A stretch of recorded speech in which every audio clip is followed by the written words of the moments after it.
पहला सूत्र। समाधि की भावना वाला तपस्वी इंद्रियों के अनुकूल विषयों में कभी राग भाव न करे और प्रतिकूल विषयों में भी मन में द्वेष न लाए।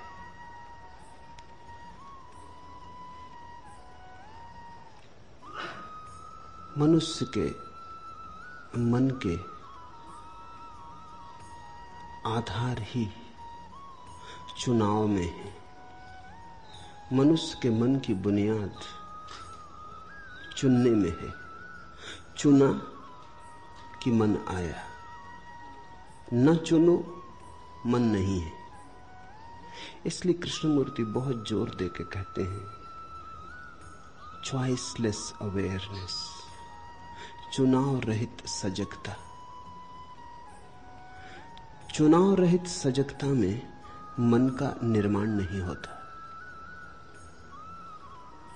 न रहेगा बांस, न बजेगी बांसुरी।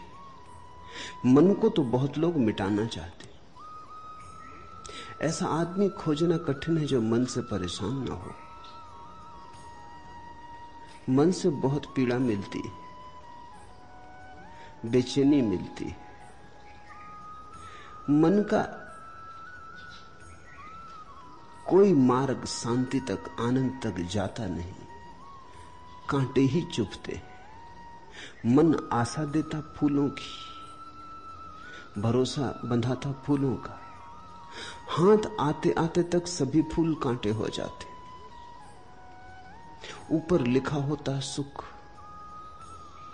भीतर खोजने पर दुख मिलता। जहां जहां स्वर्ग की धारणा बनती है वहीं वहीं नरक की उपलब्धि होती। तो स्वाभाविक है कि मनुष्य मन से छूटना चाहे,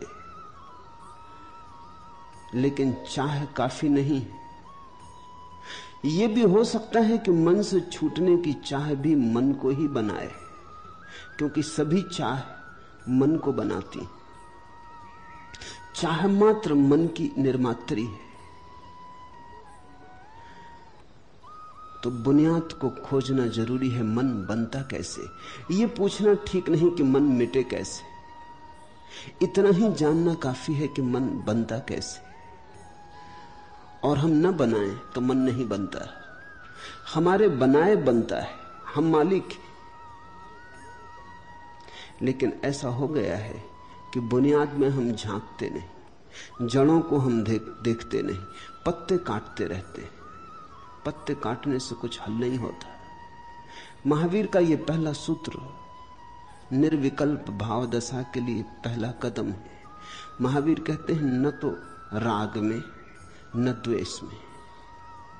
ये दो ही तो मन के विकल्प हैं। इन्हीं में तो मन डोलता है, घड़ी के पेंडुलम की तरह। कभी मित्रता बनाता, कभी शत्रुता बनाता, कभी कहता अपना, कभी कहता पराया। जैसे ही तुमने राग बनाया, तुमने द्वेष के भी आधार रख दिए।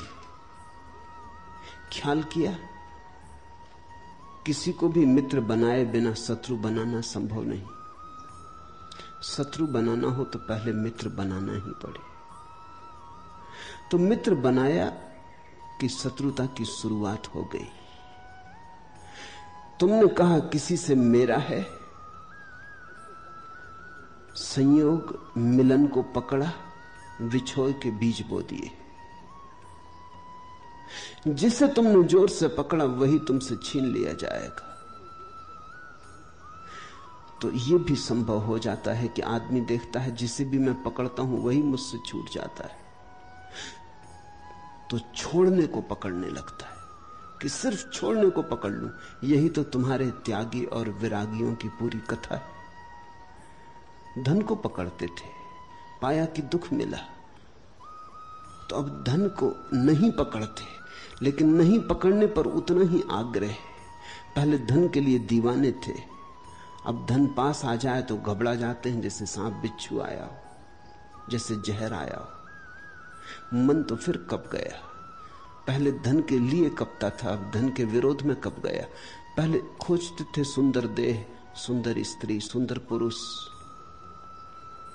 अब अपने को समझा लिया कि दुख ही दुख पाया, तो तुम जाओ त्यागी वैरागियों के पास, तुम उन्हें वहां शरीर की निंदा करते हुए पाओगे, और तुम ये भी देख पाओगे कि निंदा में बड़ा रस है।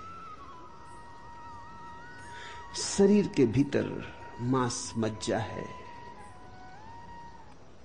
कफ पित्त है, दुर्गंध है, मलमूत्र है।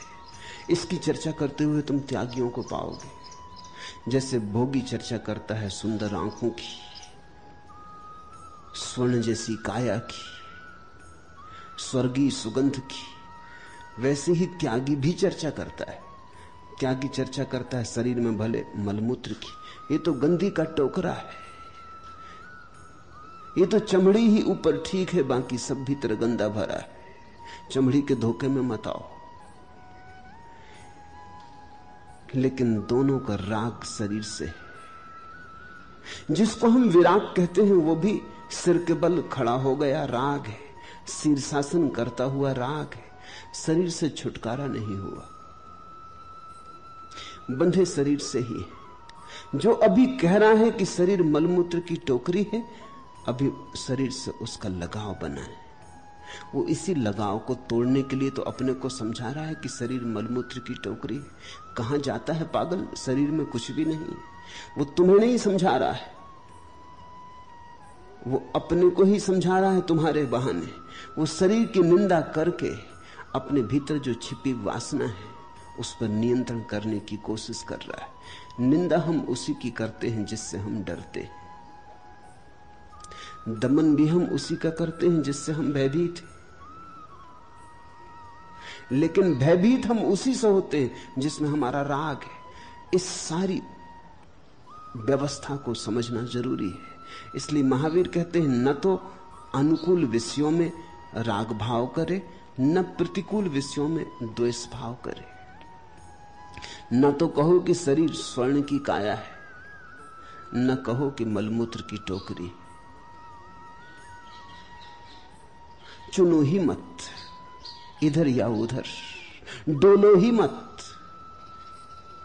शरीर जो है तुम इसके संबंध में कोई धारणा मत बनाओ और कोई व्याख्या मत करो। तथ्य को तथ्य की भांति देखो।